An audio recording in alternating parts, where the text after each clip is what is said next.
Ya bisa jadi karena memang itu nanti diukur dengan apa, kebenaran yang sifatnya itu positivisme. Jadi positivisme itu adalah sebuah teori ilmu pengetahuan yang mengukur kebenaran berdasarkan berdasarkan eksperimen dengan data yang terukur. Ukurnya biasanya pakai matematis atau pakainya adalah statistik nantinya.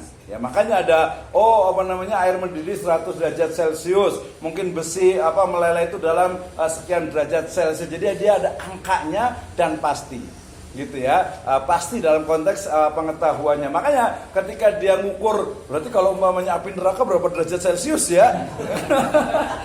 Dia nggak bisa tuh, nggak bisa. Berapa harusnya sih? Berapa gitu ya? Mungkin berapa kali kuadrat gitu ya? Itu katanya kan berapa? Saat ini berapa ya?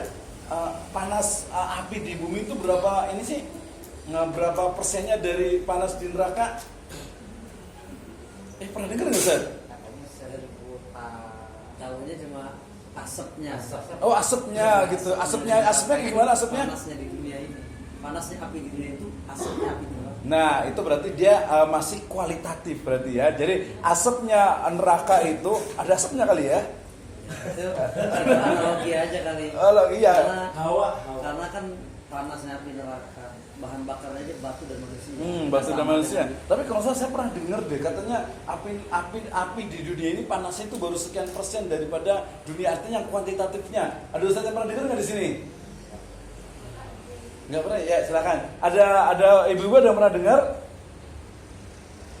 Pernah dengar nggak api di dunia itu berapa kali lipat daripada maksudnya di neraka itu berapa kali lipat dari api yang ada di dunia?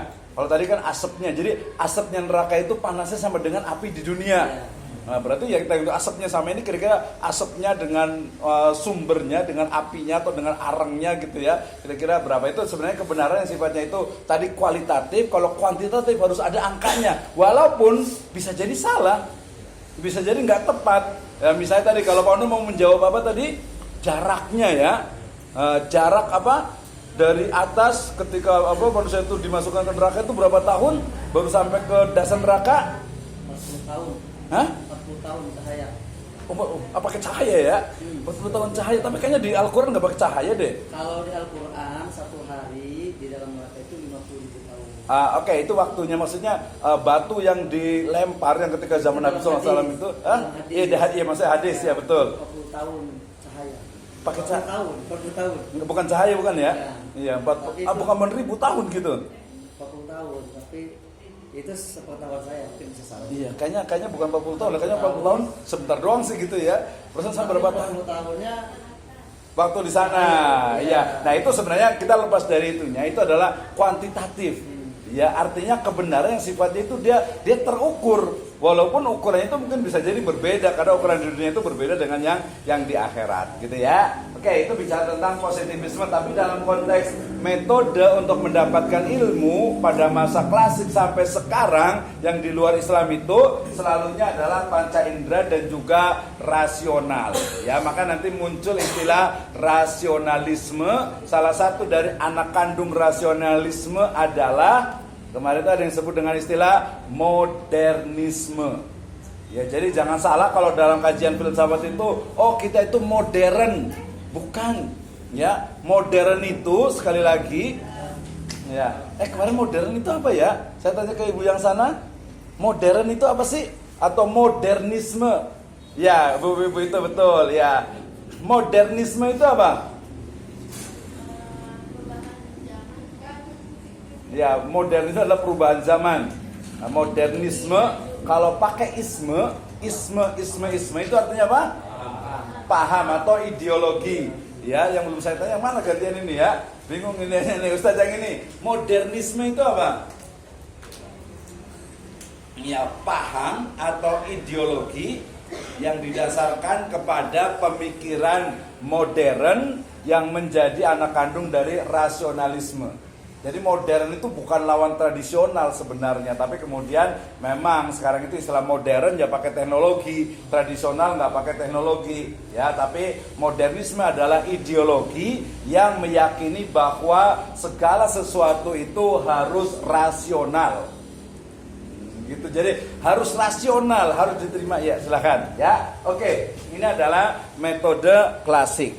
Yang berikutnya, nah ini sebenarnya kepada intisari dari sepertiga epistemologi Islam.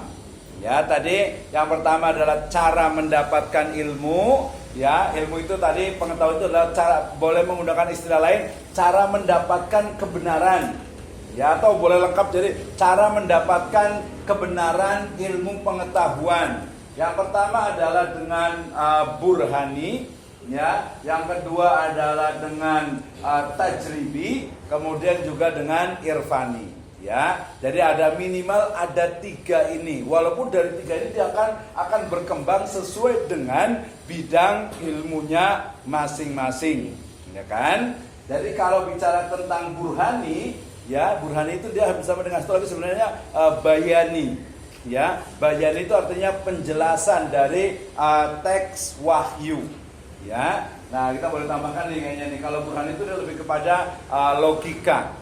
Ya logika, jadi ada yang ketinggalan ini kayaknya yang burhani nih, yang bayani. Jadi observasi itu adalah tajribi. Tajribi itu artinya kalau dalam metode itu adalah eksperimen. Ya, tajribi, eksperimen, percobaan. Ya, misalnya kalau di dunia pendidikan ya mudah. Misalnya mau membuat sebuah metode cara membaca atau cara cepat membaca, bisa membaca Al-Quran. Ada mulai dari 48 jam, ada yang 24 jam, ada yang 8 jam, ada yang 6 jam, ada yang 2 jam, ada yang sampai 1 jam. Saya kumpulkan buku-buku tentang cara cepat belajar membaca Al-Quran, itu hasilnya 48 jam, 24, kemudian 8, kemudian ada 4, kemudian ada 2, ada yang 1 jam bisa membaca Al-Quran. Ya, nah itu ya. Tapi itu semuanya adalah tajribi. Jadi harus diuji coba benar tidak, gitu ya. Misalnya nih, kalau generasi lama itu biasanya kalau Pak Ono waktu belajar Al-Quran pakai metode apa? Katanya sih Baghdadian. Oh, katanya gitu ya. Tapi insya Allah udah benar gitu ya. Kalau Pak Samsul, Kang Samsul belajar Al-Qurannya pakai metode apa? Hah? Oh sama. Pakai yang Baghdadian? Enggak pakai ikro, generasi lama, generasi muda sini ya. Masih alif fatahah. Iya, Baghdadi itu adalah turutan gitu ya. Yang muda di sini di mana? Kayaknya sih nggak ada yang muda semua aja deh. Kalau ini pakai apa baca Al-Quran? Sebenarnya udah dua-duanya sih. Oh, dua-duanya bisa ya. Jadi mungkin generasi yang terlipat berarti. Generasi peralihan. Jadi kalau saya juga pakai turutan atau metode Baghdadiyah. Sekarang kemudian kalau saya ngajar biasanya pakai ikro, kemudian sekarang pakai ada apa ya? Ada tilawati, ada kiroati, umi ada juga ya. Kiroati juga, jadi udah banyak. Kemarin yang saya penelitian di Singapura itu dia pakai AQL. Jadi AQL itu dia saya kemarin saya sudah videokan itu dia gabungan dari ikro, kemudian kiroati, kemudian umi, dia lebih cepat. Ya lebih cepat, makanya tadi ada metode. Kemarin saya sempat buku tapi belum selesai itu 1 jam bisa baca Al-Quran. Bisa nggak kira-kira ya 60 menit? Ya minimal baca doang gitu ya. Kan pengenalan angka, kemudian harokat, kemudian nanti fathah kasroh domahnya. Kemudian mungkin kalau diringkaskan dalam arti 1 jam ya bisa, tapi kan mungkin berurutan gitu ya. Tinggal nanti tajwidnya sama mungkin makhorisnya dan lain sebagainya gitu ya. Oke, jadi metode Islami dalam mendapatkan ilmu, cara mendapatkan kebenaran dalam ilmu pengetahuan berbeda-beda sesuai dengan bidang keilmuannya. Saya mulai dari yang atas dulu deh, tajribi, eksperimen. Tadi untuk mengatakan bahwasanya metode ikro itu efektif, efisien dan bagus, harus ada tajribi, harus ada eksperimen. Ya, kemudian mungkin ada ibu-ibu yang hamil kemudian pengen anaknya itu cepat bisa membaca Al-Quran, atau mungkin agar soleh dan soleha misalnya dibacakan surat Yusuf biar ganteng, dibacakan surat Maryam biar soleha, biar cantik. Terbukti nggak tuh? Bukti Pak. Terbukti ya, ada eksperimennya nggak? Gantung aja. Atau mungkin gantengnya itu ini apa namanya perspektif sendiri gitu ya. Karena semua orang kan ganteng juga gitu ya. Oke, nah tapi itu penting itu untuk sebuah metode untuk dicari kebenarannya. Jadi pakainya apa? Pakai tajribi atau eksperimen. Nah ini itu berkembang terutama pada masa ya kejayaan golden age-nya Islam. Ya ketika mungkin Barat itu masih dalam masa kegelapan ya dengan ilmu kedokterannya. Kemudian kita ingat salah satu yang kemarin saya cerita itu adalah bagaimana ketika Daulah Abbasiyah dia akan menetapkan sebuah kota sebagai ibu kota, maka melalui kemarin yang meletakkan daging di beberapa tempat ya dengan model tajribi atau eksperimen. Ya, kemudian sedangkan Burhani ya dia lebih kepada metodologis atau demonstratif. Jadi lebih kepada rasional. Ya, walaupun rasionalnya ini dia nanti terkait juga dengan apa? Dengan wahyu yang tidak bisa dipisahkan. Ya, sedangkan intuitif atau irfani ini lebih kepada sesuatu yang sifatnya itu apa ya? Wahyu atau ilham atau apa lagi tuh? Ada wahyu, ada ilham, ada siapa lagi? Si Ujang kali ya, tetangga saya itu. Wahyu, ilham sama Ujang gitu. Oh, Wangsit, betul. Iya. Nah, itu bisa jadi betul. Ini di sini pernah nggak ya yang mengalami apa yang disebut dengan apa? Dejavu. Wah, kemarin udah lewat, gak usah ngomong lagi, udah lewat gitu ya. Nah, tentang sebuah kebenaran atau mungkin ya kita mendapatkan semacam tadi disebutnya dengan apa ya? Ya intuisi atau irfani itu. Jadi sebuah bisikan, bukan bisikan ya, yang biasanya itu memang yakin nih kita nggak usah berangkat gitu. Mungkin ada sesuatu yang ini kayaknya nggak bagus nih. Mungkin lihat seseorang, lihat dari karakternya. Kadang ada juga orang lihat dari posturnya. Kadang lihat juga dari tanggal lahirnya ini hari Senin nih. Ini hari Kamis nih, inkonsisten katanya. Saya katanya lahir hari Kamis ini kayaknya kurang konsisten katanya. Ya ada yang lahir hari Jumat. Ini kayaknya orangnya ini apa? Keras kepala katanya. Keras kepala. Gitu ya. Nah, tapi itu kan lagi-lagi percaya nggak kalau tadi misalnya hari Senin itu orang itu setia, atau mungkin yang lahirnya bulan Mei itu orangnya itu agak-agak melankolis. Percaya nggak sih? Percaya. Kalau bagus percaya. Ya, oke. Kita bicara tentang sebuah kebenaran dalam konteks berbagai perspektif. Misalnya, ada nggak? Misalnya ini benar atau nggak, mitos atau enggak gitu ya. Misalnya tadi orang yang misalnya itu lahir di siang hari, katanya itu penakut. Iya, bener nggak sih? Saya juga saya juga lahir itu jam 9 siang gitu. Makanya memang penakut juga sih. Tapi itu dulu masa lalu gitu ya. Sekarang itu saya mau subuh, mau maghrib, mau isya, sholat itu selalu lewat di atasnya kuburan. Ya di sampingnya betul-betul gitu. Jadi nggak takut gitu ya. Jadi bukan penakut lagi gitu ya. Tapi percaya nggak seperti itu? Kalau dalam ilmu pengetahuan kira-kira mereka dapatnya dari mana sih? Nah, oke, saya ini aja. Mereka itu berasal dari tajribi, eksperimen atau pengalaman. Ya, pengalaman yang diturunkan turun-temurun terus-menerus sampai hari ini. Makanya saya sering ada yang bilang tuh tadi kalau saya kan lahir hari Kamis gitu ya. Jadi orang itu kurang konsisten, cepat berubah katanya. Saya bilang bukan cepat berubah, kita dinamis, efisien, hemat baterai, serbaguna. Iya kan, artinya bukan cuma misalnya nih, saya mau ke Cibinong gitu, kayak mampir dulu ke Karadenan kan dinamis gitu ya, ngikutin nggak kaku ke sana terus gitu ya. Tapi itu ini pembelaan diri lah ya gitu. Tapi tadi ternyata itu adalah dari eksperimen orang-orang terdahulu gitu ya, bahwa ternyata memang seperti percaya tidak percaya ya tinggal dibuktikan saja. Nah, ini pentingnya ilmu pengetahuan. Makanya kalau di Jawa itu ada primbon gitu ya. Ya, primbon itu ya itu karena mungkin ini zamannya udah berubah. Jadi udah nggak sesuai. Saya waktu ke Garut ada salah satu tokoh di Garut yang mungkin kiai tapi agak-agak setengah dukun gitu ya. Tapi mohon maaf, Iya bisa gitu ya. Tapi kita kiainya yang positifnya lagi. Tapi memang agak setengah-setengah gitu, setengah dukun gitu. Beliau itu cerdas gitu ya. Beliau itu merumuskan tentang Al-Quran itu berdasarkan surat, nomor surat dengan ayat Al-Quran dengan nasib seseorang. Gitu ya. Misalnya nih, jadi kayak dukun jadi saya. Lahirnya bulan apa? Agustus. Agustus itu berarti bulan ke-8. Bulan ke-8 surat ke-8 ayat apa? Surat apa? Surat apa? Al-Anfal Ghanimah. Berarti insya Allah duitnya anfalnya banyak nih. Dia kayak gitu, saya sampai hampir jam 3:30-4 malam itu, setengah 4 pagi itu ngobrol. Tapi saya bilang terakhir, Pak Kiai, saya bilang itu, ini sebenarnya metodenya itu bagus, tapi sayangnya tadi itu ditambah lagi dengan surat Al-Anfal, dia itu di muka surat atau di halaman berapa? Gitu. Saya bilang tadi terakhirnya gitu, Pak Kiai, sebenarnya bagus metodenya nih. Cuman orang-orang sekarang itu mereka banyak pakai mushaf Madinah. Sehingga Pak Kiai itu harus buat metode baru nih untuk mushaf Madinah ini. Kan halamannya beda tuh. Iya gitu.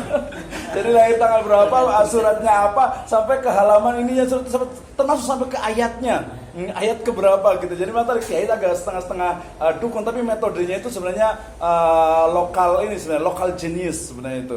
Ya, atau ethno genius itu sebenarnya ya. Jadi perlu dikembangkan. Pak Samsul boleh juga buka praktek juga. Nanti dipelajari, oh ayat Al-Quran. Sekarang itu ya kayak beramal jadinya sih. Cari yang ini, yang orang lain itu pada seneng aja gitu ya. Misalnya ibu lahir bulan apa? Oh sama. Sama. Tanggal berapa boleh tahu? Tahunnya nggak usah. Tanggal 10 gitu. Sama. Jangan, nggak usah terus. Enggak, ini contoh yang sebenarnya itu mau cari baik, tapi nggak usah lanjut, kadang-kadang sama sih kalau boleh ya. Oke. Jadi tapi jangan lupa ya, Agustus kemarin berarti udah ya. Udah lewat berarti ya. Oke. Jadi itu sebenarnya sebuah kebenaran yang diperoleh melalui turun temurun. Ya, turun temurun, sehingga kemudian ya kita sebagai generasi muda itu harusnya bisa membuktikan benar atau tidak. Misalnya hanya beberapa orang, atau mungkin ini kayaknya tadi udah ketinggalan zaman karena zamannya itu sudah berubah.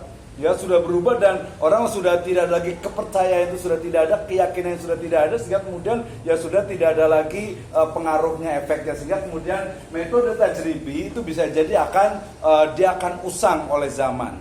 Gitu ya, dia akan bisa berubah lagi. Misalnya kalau zaman dulu, ya zaman kita ini kan kalau anak kecil itu kalau mau masalah langsung dihukum, takut gitu ya dengan punishment.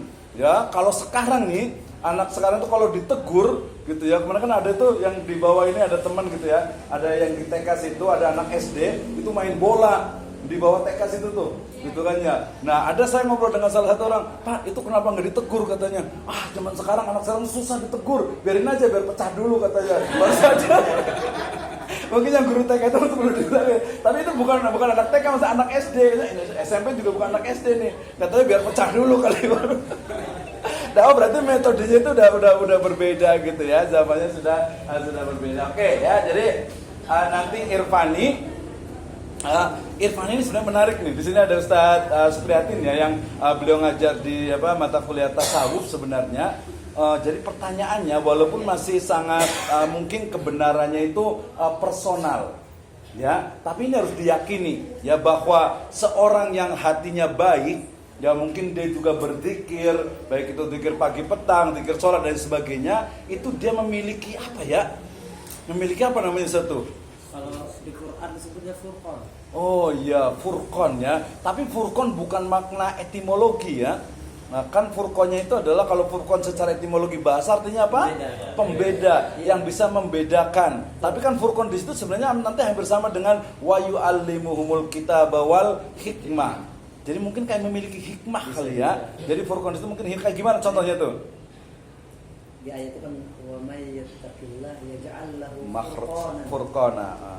Wa yutsabbit aqdam. Jadi furqanan itu kita nih, misalnya kita punya uang. Orang itu pasti punya pilihan, ini uangnya buat apa?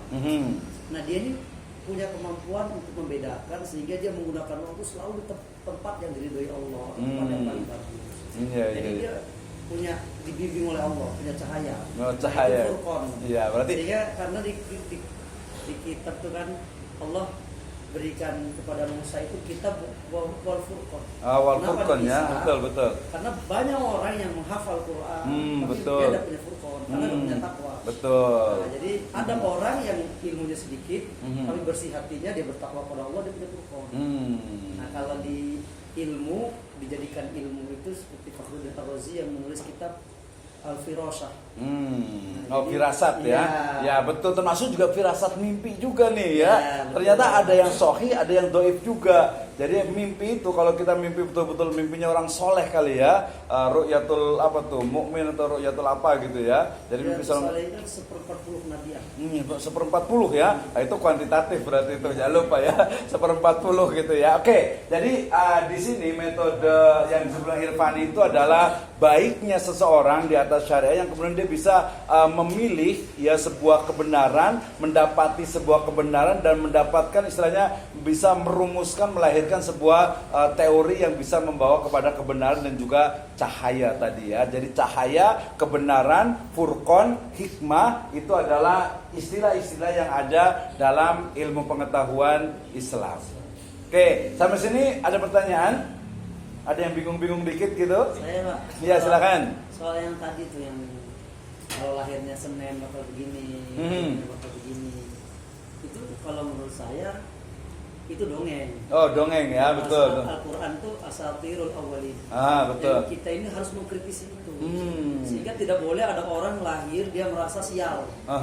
Atau dia lahir dia merasa saya punya kemampuan karena dia lahirnya di hari tertentu. Betul. Karena itu kan faktor yang tidak bisa dia pilih.